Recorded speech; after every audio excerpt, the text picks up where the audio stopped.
Welcome to some new r/malicious compliance stories, where people comply to the letter, but not the spirit of a request. I hope you had a great day.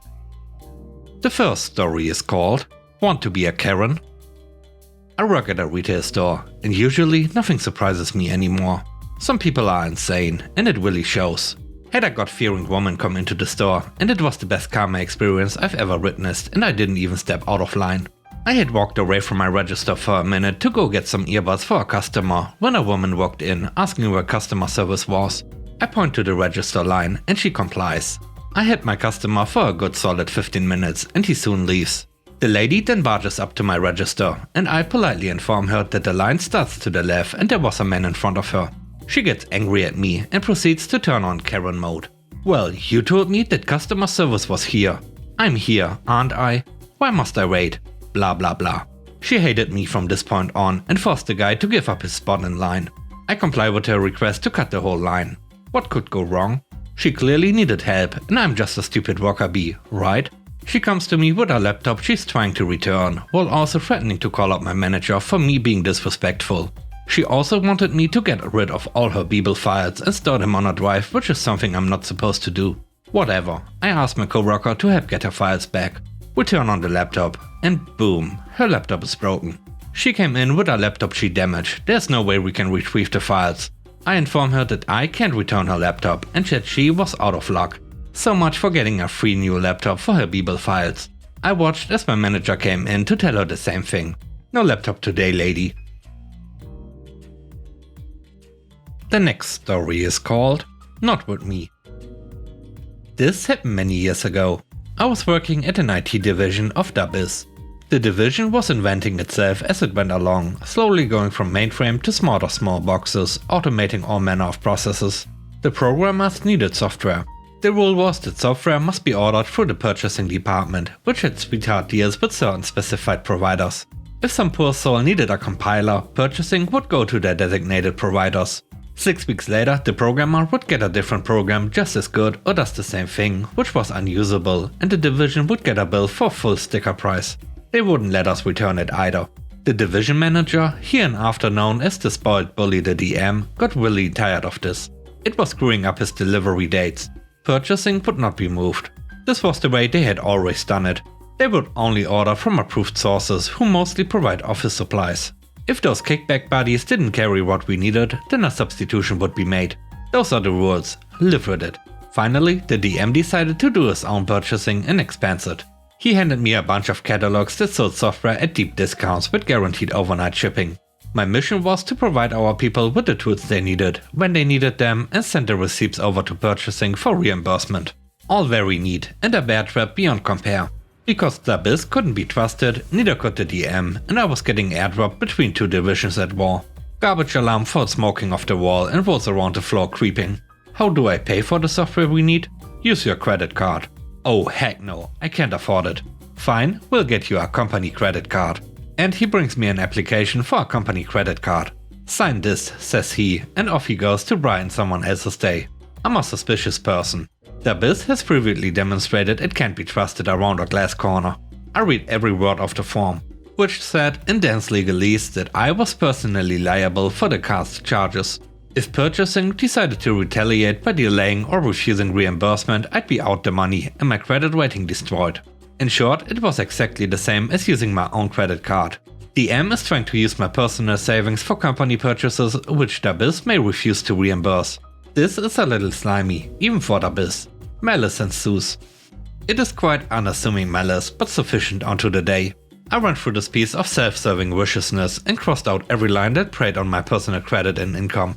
I initialed every deletion. Then I signed it and sent it back to him and got on with my work.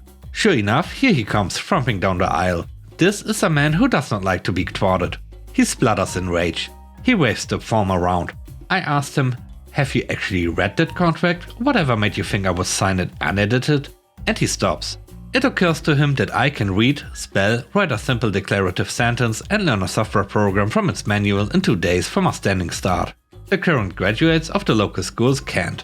One of the secretaries had just proudly presented her high school graduate to Dabiz for employment, and the kid needed a year of private tutoring to qualify as a file clerk. Yes, I'm too smart for his own good.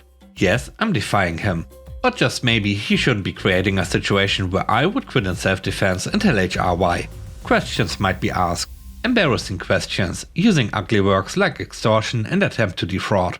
Also, he really wants to do purchasing one in the eye.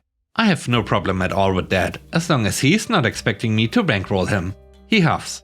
Okay, fine. He will use my business card. This is perfect, and what he should have said in the first place.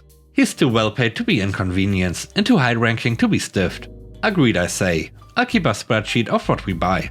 It will show what we pay and what purchasing would have charged us with a total of how much you've saved the division. It should refute any argument that purchasing brings to upper management. Over the next year, I saved our division something over 30k on software purchases, which was quite a respectable amount back then. The DM was covered with glory. Purchasing was covered with shame and some less definable substances.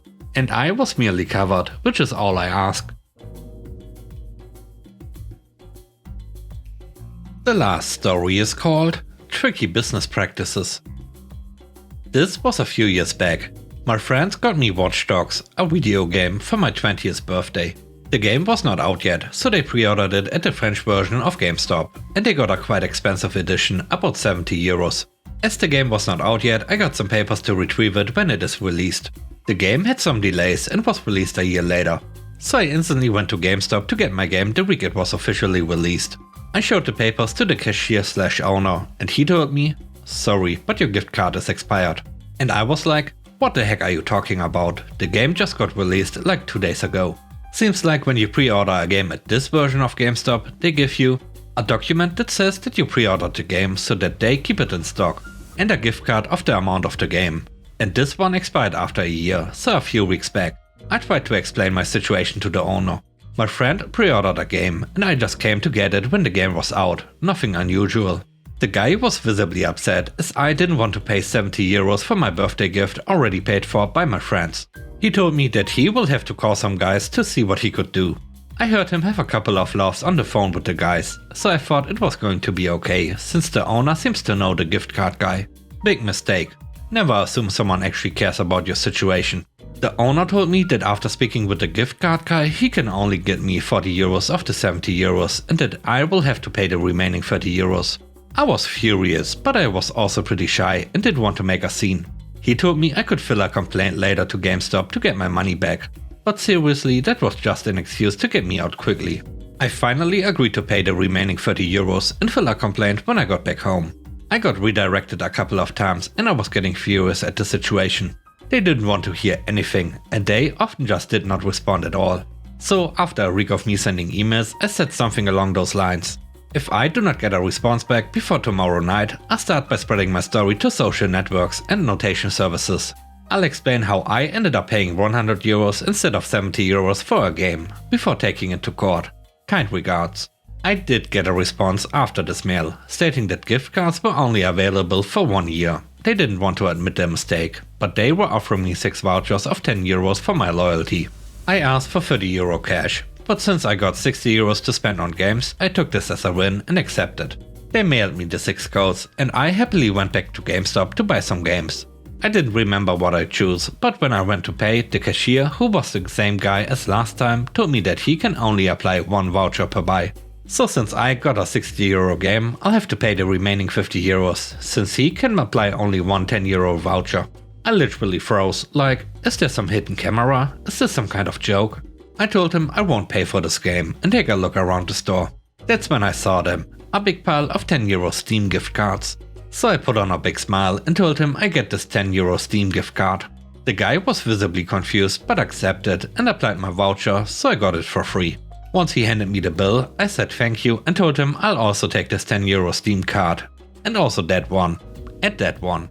The guy was visibly kinda angry and told me something like, wasn't it like 30 euros missing, not 60 euros, was getting all my codes and giving me my Steam gift cards.